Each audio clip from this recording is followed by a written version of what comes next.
Welcome back. Welcome back. No. Okay. Well, hello there, beautiful. How are you doing today? That's amazing. My name is Sierra. I kind of hang out here on YouTube, just a little bit. Um, oh my god, we are on our 4th episode of Crime and Claws. Like, that's the ish right there. I'm so excited. I loved Mystery and Makeup. We're gonna do that one again. But, oh, and I got to go see my grandpa. So, for anybody who was wondering if I ever got to go see my grandpa, I did. He is on medicine that is pretty much medicine that is the end. They only give that medicine to you when they believe that it's going to happen soon. So we thought it was going to be 2 nights ago, but it didn't. And then last night he made it through and he's really strong. He sits up, he wants to talk sometimes.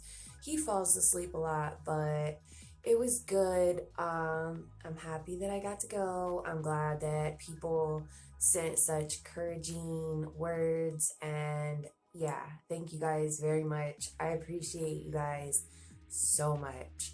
That was just awesome, and yeah. So if you're new to Crime and Claws and you like true crime and you like beautiful nails getting made, this is the place for you. Hit that subscribe button, hit that notification bell, so the next time I upload, you will know it and you will be ready and waiting. Did you guys catch the last video where I launched Criminal Claws? Not launched, but I announced the launching, where you get to see the packaging and you get to see the application. Like, so excited. And I got my LLC. If you follow me on IG at BEASTYNAILS, you would know that I got my LLC, so I am eligible to do business and charge sales tax. So, it's all legit. But yeah, so you're right where you need to be. Sit on down, grab some grub, get ready, because today's story is... I don't know what to say about today's story. It had me bummed out for a really long time. That's the reason that I haven't done a Crime and Claws in a while.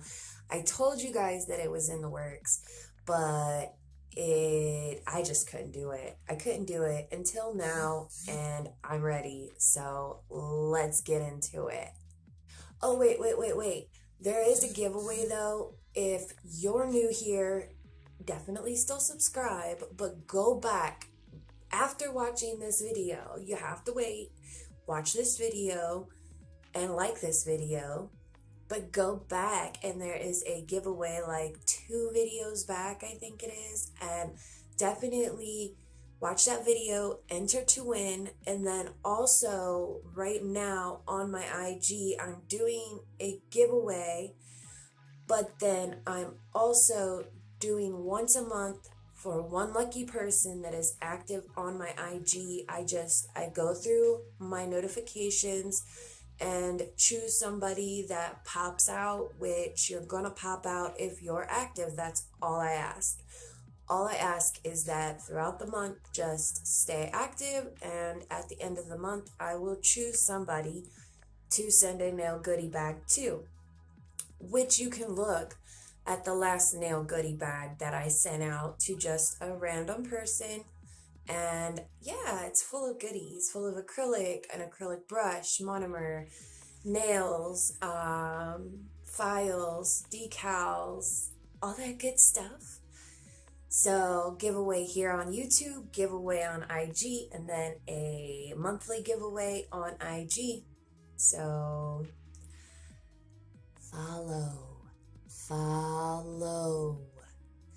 Between the 3, how are you gonna lose? Like, the chances are like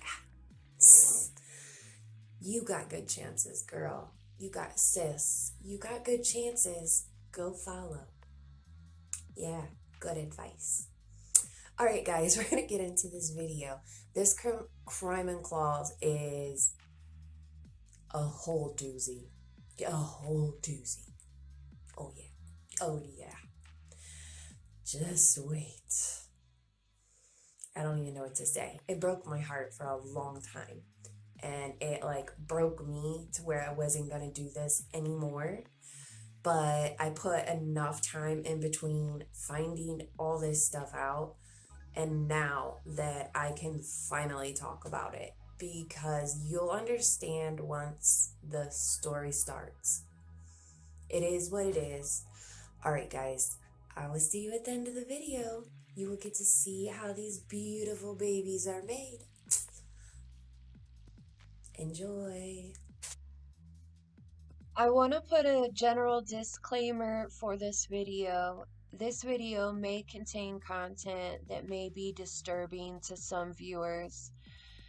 The video and stories told will be containing crimes against children, sexual assaults, rape, physical assaults, abduction, torture.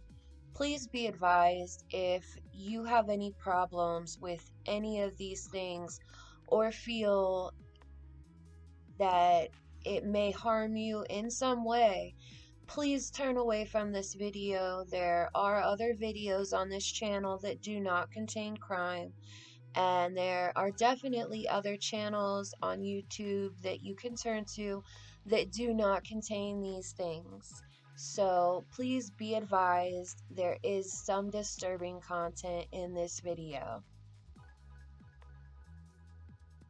Alright, so for the sake of this story takes place in the late 1980s, early 1990s in or around Melbourne, Australia.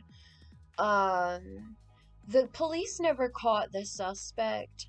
There are certain confirmed crimes committed by the suspect. There are earlier crimes committed, but they cannot be confirmed by the police to be done by this suspect. Again, I don't want to say suspect through the entire video, so for the sake of this story, because the newspapers at the time dubbed this suspect as Mr. Cruel, and the police carried on with that name, that's the name that I'm going to call this man during the sake of this story. So, just so we're on the same page, I'm going to be telling you a story about a man named Mr. Cruel. But because there are no suspects or anybody caught to get charged with these crimes, I don't have a backstory. I don't have a description. I don't have anything on this man. I only have the crimes that he committed. In August of 1987, at 4 a.m. on a Saturday morning, when most families would be asleep, sleeping in, a man outside of a home decides to break in through the window, armed with a knife and a gun.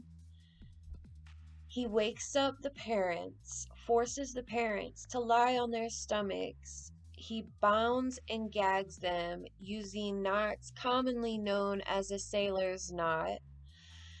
He gags them with surgical tape and covers their eyes with tape also. He locked them in their bedroom wardrobe.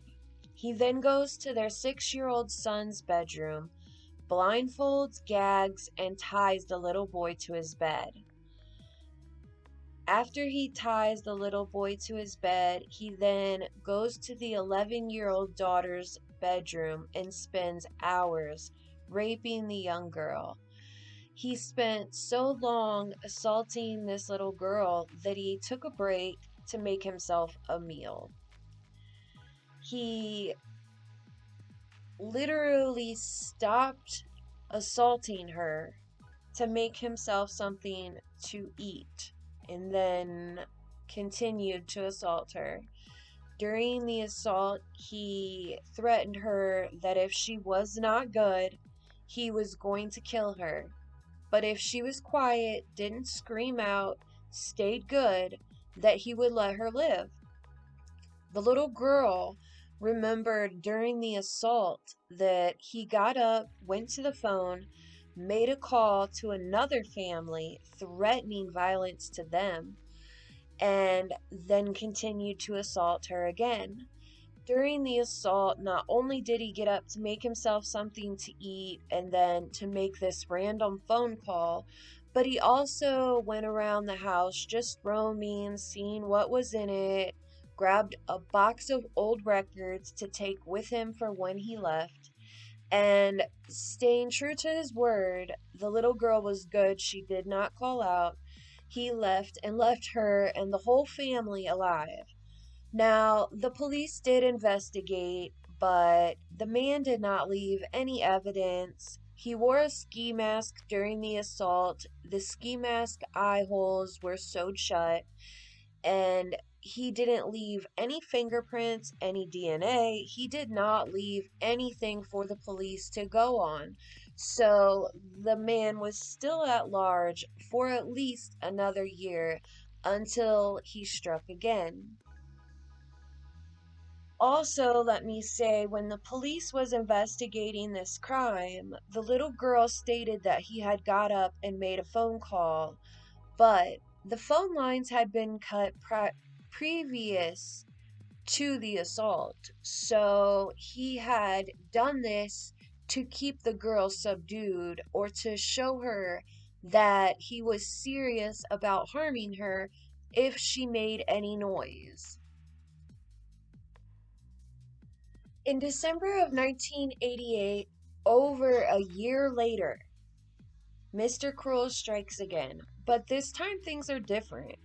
So he's at the Willis family home. Again, he's wearing his black ski mask with the eye holes sewed shut. He breaks into the home early hours of the morning. He goes to the parents' bedroom. Again, he tells them that he is only there to rob them, just to coax them into believing that that's all he's there for. After bound and gagging the parents, he goes into little Sharon's room. Sharon, she is only 10 years old. She sleeps in the bedroom with her sister. He walked up to her bed and he actually called her by her name to wake her up. Now, police believe that he could have known her name because 6 months earlier the parents had had their home and their family's information in the local newspaper due to a house fire, but I don't know if I believe that. Anyways, he blindfolded and gagged Sharon. This time he was kidnapping her. But before he left the family home with her, he actually stopped and took clothes, extra clothes, for her before he left. Now, it would be over 18 hours later when Sharon was found by a woman standing on a street corner around midnight near the local school. She was only wearing a man's shirt and wrapped in green garbage bags. Sharon approached the woman and told her, "My name is Sharon Willis. I was taken from my home early this morning. A man left me here and told me to go and run home." Sharon was able to give the police some details of what happened to her, but she was not able to identify who her attacker was. She was blindfolded throughout the whole time. Now, the Willis family ended up being so traumatized that they ended up sleeping all in the same room for weeks after this happened. They installed a security system and ended up getting a golden retriever for extra protection. It was also said that during Sharon's abduction, when she was describing Mr. Cruel's actions towards her, she said they was almost mother-like or loving actions, that he had bathed her before clothing her, and he bathed her very slowly and very softly. He was very gentle. He never yelled. He spoke very soft. He did not make any fast movements. He was very unhurried, that he was almost comfortable to be around. So, for 2 years, everything went silent. No more victims, no more child crimes, up until July 3rd, 1990. Mr. Cruel broke into a home in Canterbury around 11:30 p.m. Again, he cut the phone lines, and supposedly he searched for money. But there was the two sisters home by themselves, Nicola Linus and her sister Fiona Linus. 13-year-old Nicola Linus and her older sister, 15-year-old Fiona, were home alone when they were woken by Mr. Cruel. Fiona was tied up and left in her bedroom, while Nicola was forced into another room and told to get her school clothes and her shoes before they left. He told the older sister, Fiona, that he would release Nicola unhurt if their father paid a $25,000 ransom. Then Mr. Cruel took the family's car to make his getaway, but he only left it a kilometer from their home, which doesn't make much sense. During the press conference, their father, Mr. Linus, begged for Nicola's safe return and stated that he would pay the money. But Mr. Cruel released her 50 hours later, about 5 kilometers from her home, without ever making any more contacts, ever saying anything else about money. I don't know why he keeps bringing up money, like that's somehow gonna make better what he's doing.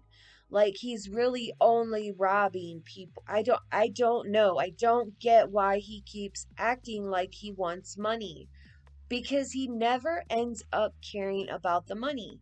It's just crazy. So, like I said, she was found 5 kilometers from her home around 50 hours after being abducted. She was found wearing a blanket. I think that's all I found out. I don't know if she was actually wearing the clothes that they grabbed before she was abducted. I'm pretty sure she was just said to have been found wrapped in a blanket, but fully clothed. I'm not sure. The reports get hazy between places, but so that's similar to Sharon. Now, between the both girls, they're able to provide important details about Mr. Cruel. They both describe him as probably being between 30 and 50 years of age, that he is about 6 foot tall, fair to sandy colored hair and eyebrows, that he had a small to medium build with a small pot belly. The girls also told police that Mr. Cruel used the phrases bozo, worrywart, and missy. He had an Australian accent with no definable class or characteristics, and that Mr. Cruel stated to one of the girls that he was a victim of sexual assault as a child. Now, that's just sad that you're going to deal with something like that, and you're going to go through something like that as a child. And instead of being an advocate for children or protecting children, knowing what you've been through, that you would actually perpetuate this cycle by assaulting children yourself. That that makes you worse. That makes you worse. In my book, I can't stand it. That makes you so much worse. So occasionally the girls would peek under their blindfolds and were able to describe the bedroom and bathrooms in the house where they were. One of the girls said that the bedroom that she was kept in had beige or cream carpet, that there was full-length curtains, a double bed with a peach bed head. I don't know what that means, but there was an orange lamp base with a lemon and white striped lampshade. Light colored walls, white door, bookcase, cabinet, dark blankets covering the windows to hide things, blankets covering personal items to keep the girls from being able to probably see pictures and stuff like that. They describe the bathroom as having like a triple sliding door shower door. It had a bath and a wash basin next to the shower, a dual flush toilet near the bathroom. I have no clue what that means. And that during their captivity that the girls heard planes flying overhead. So they were really thinking that he could be around the area of the Tullamarine flight path or Tullamarine Airport. Police began to search the areas close to the airport. They actually searched 30,000 houses and knocked on 30,000 doors. But to no avail, they wasn't able to find it. They wasn't able to find Mr. Cruel in time for the last and final, the worst crime committed yet. Now, it is believed that Mr. Cruel kept his victims under surveillance for weeks before the actual crime was committed, and that's what makes police believe it was so easy to get the timing right on this very next and last crime, or at least the last known crime of Mr. Cruel. It's now April 1991, and we come to the Chan residence where John and Phyllis Chan live with their three daughters. There's Carmen Chan, who's 13 years old, and her two younger sisters, Carly and Karen. On this night, John and Phyllis stayed late to work at their Chinese food restaurant. So Carmen Chan is watching her two younger sisters, Carly and Karen. They hunker down for the night around 8:40 to watch a Marilyn Monroe documentary. Now, somewhere during the movie, the girls, the two younger sisters, Carly and Karen, decide to get a snack. So they get up and they go into the kitchen for the snack, but they're startled. There stands Mr. Cruel, a tall man with a knife, a handgun, and a ski mask covering his face with the eye holes stitched shut. So I've read how he was able to do it, but I can't put it into words because it doesn't really make sense. Somehow, Mr. Cruel gets Carmen with the two younger sisters. He's able to subdue the two younger girls, bound, gag them, tie them up, put them in their bedroom wardrobe or closet. He shoves the bed up against the closet doors after tying them up, and then he takes off with Carmen. Now, it takes a couple hours for the girls to get free, but they realize once they've gotten free that Carmen is no longer home, and they never end up seeing her again. She disappears with a white nightgown, white socks, into the night with Mr. Cruel, never to be seen again. The police arrived at the Chan home and they seen where Mr. Cruel had actually spray painted Mrs. Chan's car with the words, "More and more to come. Payback. Asian drug dealer." This is obviously another red herring, since there wasn't parents to throw off.